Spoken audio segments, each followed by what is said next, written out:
السلام علیکم ورحمۃ اللہ وبرکاتہ۔ ماہ رمضان المبارک کی آمد پر دل کی گہرائیوں کے ساتھ مبارکبادی پیش کرتا ہوں اور تلخیص معانی القرآن کے نام سے ایک پروگرام شروع کر رہا ہوں جو باضابطہ ایک کتاب ہے۔ خلاصہ قرآن کے طور پر اس کتاب کو ترتیب دی گئی ہے۔ میں اسی سلسلے میں کچھ بات کرتا ہوں۔ میری کوشش رہے گی کہ روزانہ اسی کتاب سے کچھ اقتباسات آپ کی خدمت میں پیش کیے جائیں گے، اس امید کے ساتھ اور اللہ سے اس دعا کے ساتھ کہ پروردگار عالم ہم جملہ مسلمانوں کو قرآن مقدس سے رشتہ مضبوط کرنے کی توفیق اردانی نصیب فرمائیں۔ برادران اسلام، مسلمان ایک ایسی قوم ہے جس کی ہدایت کا ازلی و ابدی سامان اللہ نے قرآن کی صورت میں مقرر کر رکھا ہے، اور اسے دست برد زمانہ سے محفوظ رکھنے کی ذمہ داری اپنے ذمہ لے رکھی ہے۔ یہ بھی ایک سچائی ہے کہ دنیا کی ساری آسمانی کتابیں سوائے قرآن مجید کے تحریف و تصریف سے پاک نہیں ہیں۔ دیگر حامل کتاب قوموں نے اپنے مفاد و مصلحت کے پیش نظر ان آسمانی کتابوں میں ترمیمات کر ڈالی ہیں۔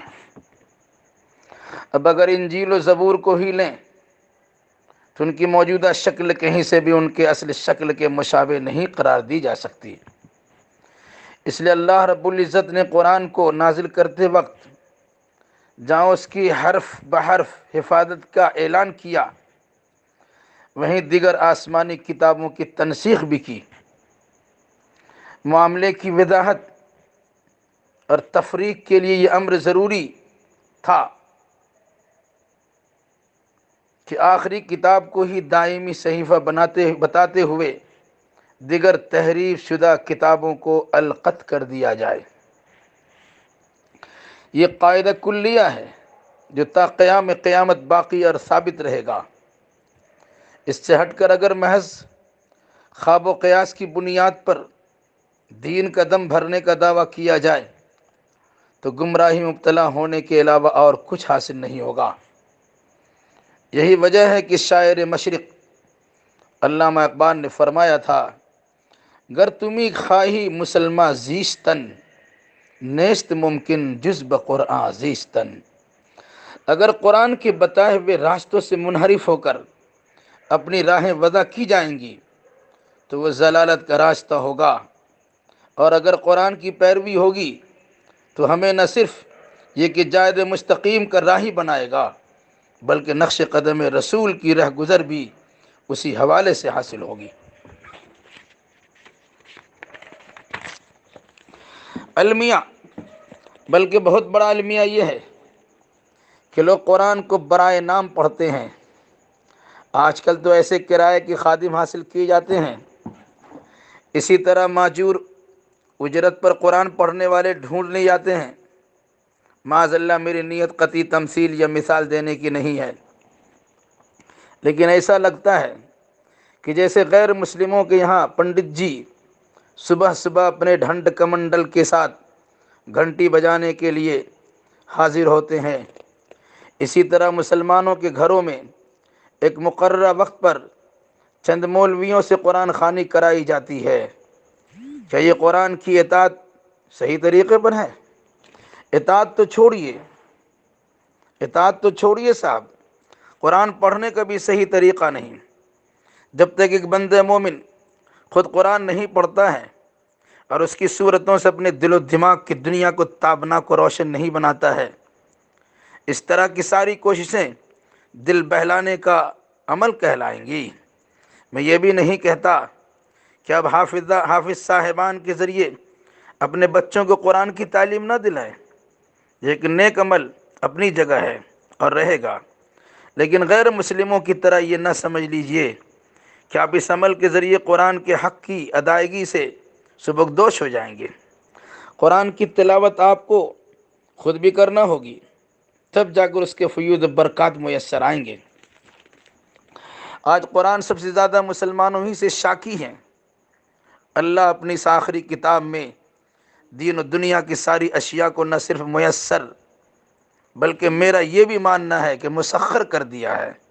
انبیاء کرام علیہم السلام کے واقعات میں، ان کی قوموں کے احوال میں جن افراد کو اطاعت کی سعادت نصیب ہوئی، ان کے فوز و فلاح کا بیان ہے، اور جن بد نصیبوں نے اللہ کے پیغام اور اس کے پیغامبروں کا انکار کیا، ان کی عاقبت کیسے خراب ہوئی، اس کی بھی تفصیل درج ہے۔ اس کے علاوہ قرآن اپنے دامن میں شفائے رحمت کا بھی بحر بے قرار رکھتا ہے، ایک ایسا سمندر کہ جس کی ایک بوند بھی اگر ہم کو مل جائے تو ہم دنیا آخرت دونوں جگہ سیراب ہو سکتے ہیں۔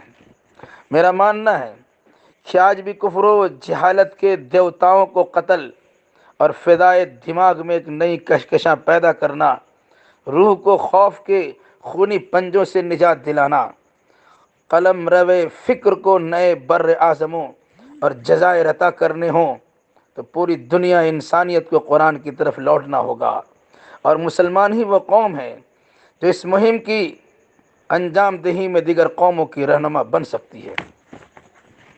تلخیص معانی القرآن ایک چھوٹی سی کاوش ہے قرآن فہمی کی، جس کا مقصد کم وقتوں میں قرآنی معانی و مطالب کی تفہیم ہے۔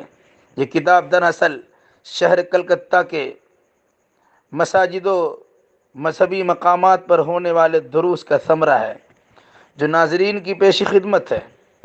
ٹیپو سلطان کی شاہی مسجد میں تقریباً 20 سالوں 1994 سے 2014 تک کے دروس قرآن کا نظام بحسن خوبی چل رہا ہے، اور اپریل 2014 کے پہلے ہفتے میں پائے تکمیل کو پہنچنے والا۔ سامعین کی اصرار پر قرآن کے معنی و مطالب کا خلاصہ پیش کرنے کی سعادت حاصل ہو رہی ہے۔ کتاب ہادہ کو شہر کلکتہ کے مختلف مکتبہ فکر کی علمی شخصیات کی تاثرات، تقریرات، کلمہ تبریک اور تبصرہ و تحسین کا بھی شرف حاصل ہے۔ میں ان علماء، مبصرین، دانشوران و مفکرین کا تہ دل سے شکر گزار ہوں جنہوں نے ادنیٰ تعمل کے بغیر کتاب ہادہ کو پڑھا اور تبصرہ سے زینت بخشا۔ انسان ہوں، خطا و نسیان کا مرکب ہوں، مفہوم کی ادائیگی میں کوتاہی ہوئی ہو تو اصلاح کا طالب ہوں، مصلحین کا شکر گزار ہوں گا۔ اللہ شرف قبولیت سے نواز کر سبھوں کے لیے ذخیر آخرت بنا دے، آمین یا رب العالمین۔ محمد معروف السلفی، کلکتہ۔